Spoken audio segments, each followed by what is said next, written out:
తాకట్లో ఉన్న మీ బంగారాన్ని విడిపించి ఆ రోజు ఆన్లైన్ రేటుకి కొంటాం. Sharma gold company. కొంతకాలంగా రాజకీయాలకు దూరంగా ఉంటున్న మెగాస్టార్ చిరంజీవి చాలా రోజుల తర్వాత రాజకీయాల గురించి మాట్లాడారు.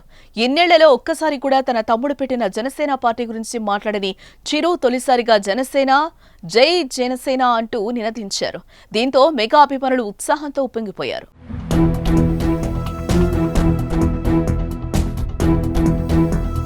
ఇక విశ్వక్ సేన్ కథానాయకుడిగా నటించిన లైలా చిత్రం ఈ నెల 14న విడుదలవుతోంది. ఈ సందర్భంగా ఆదివారం హైదరాబాద్ లో నిర్వహించిన ప్రీ రిలీజ్ ఈవెంట్ కార్యక్రమానికి చిరంజీవి ముఖ్య అతిథిగా హాజరయ్యారు.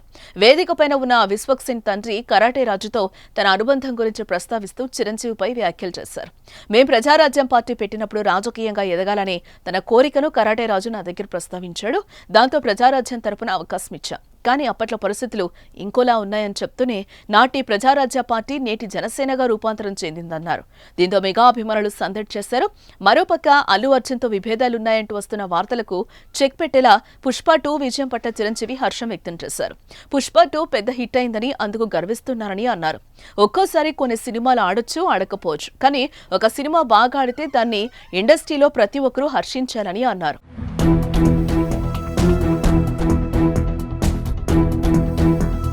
ఇక 2008 ఆగస్టు 26న మెగాస్టార్ చిరంజీవి ప్రజారాజ్యం పార్టీని స్థాపించారు. ఆ తర్వాత 2009లో జరిగిన ఉమ్మడి ఆంధ్రప్రదేశ్ సాధారణ శాసనసభ ఎన్నికల్లో పోటీ చేసిన 294 స్థానాలకు గాను 18 స్థానాలు గెలుచుకున్నారు.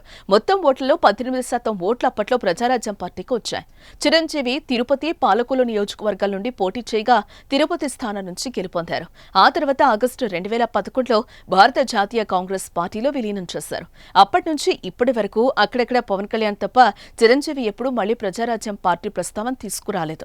ఇన్నేళ్లకు అనూహ్యంగా మళ్లీ ప్రజారాజ్యమే జనసేనగా రూపాంతరం చెందిందని మాట్లాడటంతో ఫ్యాన్స్ ఖుషి అవుతున్నారు.